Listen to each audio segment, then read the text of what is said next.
Hello dear students, how are you? I hope you all are good at home.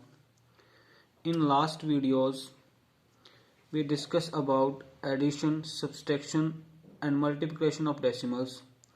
Today we learn about how to change into decimals. मतलब decimals में कैसे change करते हैं, decimal कैसे लगाते हैं। तो सबसे पहले स्टूडेंट देखो, मैंने कुछ एक एग्जांपल्स लिखे हैं। जैसे मैंने पहला एग्जांपल लिया कि 462 डिवाइड बाय 10। तो आपको हमेशा याद रखना है, कभी भी ऐसे लिखा हो तो इसका मतलब होता है कि ये कौन सी फॉर्म है, डिवाइड की फॉर्म है। 462 divide by 10, 9642 divide by 100, 4213 divide by 1000। तो ये डिवाइड की फॉर्म होती है हमेशा, इसका मतलब होता है इसको डिवाइड करूं। तो आज अपने इसको डिवाइड करने की शॉर्टकट फॉर्म देख रहे हैं। शॉर्टकट कैसे कि देखो, जित बच्चे इसको लिखेंगे सेम का सेम, तो आपको इसको डेसिमल में चेंज करना है। डेसिमल कैसे लगाना है, पहले वैल्यू को सेम का सेम लिख देना है। डेसिमल कहाँ पे लगेगा, जितनी जीरो है डिवाइजर के अंदर, जितनी जीरो है उतने डिजिट फ्रॉम राइट साइड से आपका लगा दोगे, डेसिमल लगा दोगे। जैसे देखो, इसमें एक जीरो है तो यहाँ पे डेसिमल लगेगा, पीछे से एक डिजिट छोड़ के डेसिमल लग जाएगा। सेम इसका सोल्यूशन देखो, इसको लिख दो आप सेम 9642, तो इसमें डेसिमल कहाँ लगेगा, दो डिजिट छोड़ के 1 और 2, तो यहाँ डेसिमल लगेगा। सेम नीचे वाले एग्जांपल पे चलूँ मैं तो 4213, डेसिमल कहाँ पे लगेगा, 1 2 3, तीन डिजिट छोड़ के। अब सेम अब नीचे वाले एग्जांपल पे चलेंगे, जब इसी करेंगे तो आप कहोगे कि सर कि नीचे तो दो जीरो है लेकिन ऊपर डिजिट एक है। तो डिजिट बच्चे एक है तो आप अपने पास एक डिजिट लगा लो। देखो, मैं जीरो लगाऊंगा तो कोई फर्क नहीं पड़ेगा, 0 5 या 5, इसका मतलब एक है कि आगे अपने डिजिट जीरो लगा देंगे तो कोई फर्क नहीं पड़ता। तो अब ये दो डिजिट बन गए, अब यहाँ लग जाएगा पॉइंट, पॉइंट लगा के जीरो लिख सकते हैं। ठीक है। सेम आप देखो, आगे नीचे वाला एग्जाम्पल है 7 डिवाइड बाई 1000, तो 7 तो आगे कितनी जीरो लगानी पड़ेगी, 1 2 3, तो ये 3 डिजिट हो गए, इसका मतलब अपने यहाँ पे पॉइंट लगा सकते हैं।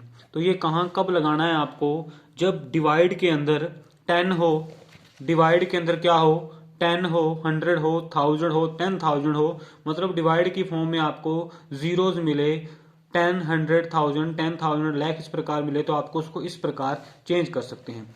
अब एक नया पढ़ते हैं अपने, जब जीरोज ना हो। मान लो मैंने एग्जांपल ले लिया कि 21 डिवाइड बाय 5, 21 डिवाइड बाई 5, तो उसको डेसिमल में बदलना। तो सबसे पहले मेरी बात सुन लो, इसका मतलब है 21 डिवाइड बाई 5, ये डिवाइड की फॉर्म होती है। तो आप इसको कैसे डिवाइड करोगे, यहाँ पे डिवाइड कर रहे हैं अपने, देखो डिवाइड कर लेते हैं अपने इसको।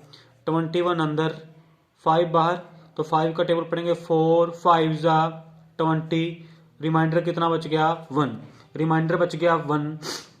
अब यहाँ आके क्या करते हैं, अपने यहाँ लगा देते हैं एक डेसिमल, यहाँ अपन डेसिमल पुट कर देते हैं। इस डेसिमल का मतलब होता है कि आप यहाँ पे जीरो लगा सकते हो, इस डेसिमल का मतलब होता है आप यहाँ पे क्या लगा सकते हो, जीरो। तो 5 2 जा 10, तो इसका सोल्यूशन आ गया 4.2। 21 को 5 से डिवाइड करने पे सोल्यूशन क्या है, आंसर क्या है इसका, 4.2। कोई अपने और एग्जांपल ले लेते हैं। मान लो मैंने एग्जांपल ले लिया कि 5 डिवाइड बाय 7, 5 डिवाइड बाय 7, तो अपने इसको कैसे डिवाइड करेंगे, देखो 5 अंदर और 7 बाहर। अब देखो 7 5 से जा नहीं रहा, स्टार्टिंग में ही नहीं जा रहा, तो अपने क्या करेंगे, स्टार्टिंग में क्या पुट कर देंगे, जीरो, जीरो लगा के पॉइंट लगा देंगे। स्टार्टिंग में पॉइंट लगा देंगे तो इसका मतलब अपने क्या लगा सकते हैं, यहाँ पे जीरो।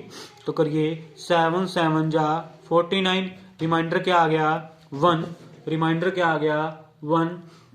अब इसका मतलब क्या है, अब देखो फिर से कम आ गया, तो इसका मतलब होता है कि आप एक बार जीरो लगा सकते हो, आप एक बार जीरो लगा सकते हो। इस एक डेसिमल का मतलब, एक पॉइंट का मतलब आप एक बार जीरो लगा सकते हो, बार बार पॉइंट नहीं लगाना।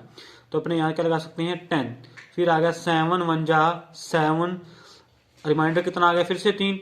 अब देखो 3 फिर से छोटा है, तो अपने इस डेसिमल का, इस पॉइंट का मतलब अपने फिर एक जीरो लगा सकते हैं। तो क्या आ गया 7 4 जा 28, रिमाइंडर 2, फिर से अपने जीरो लगा सकते हैं। तो 7 2 जा 14, फिर 6, तो फिर अपने जीरो लगा सकते हैं। तो इस तरीके से अपने क्या है, चलते जाएंगे लेकिन अपना सोल्यूशन आएगा नहीं, बार बार वही चीज आने लग जाएगी, बार बार वही डिजिट घुमा के आने लगेगा। तो इसका आंसर क्या होता है, आंसर आ जाएगा इसका सोल्यूशन 0.7142।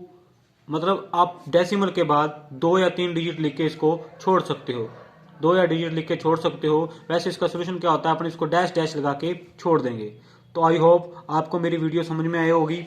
अगर आपको मेरी वीडियो समझ आया है तो मेरे चैनल को सब्सक्राइब कर दो, लाइक शेयर कर दो, ताकि सभी को ये बातें समझ में आ सके। Okay students, thank you, thanks for watching, have a nice day.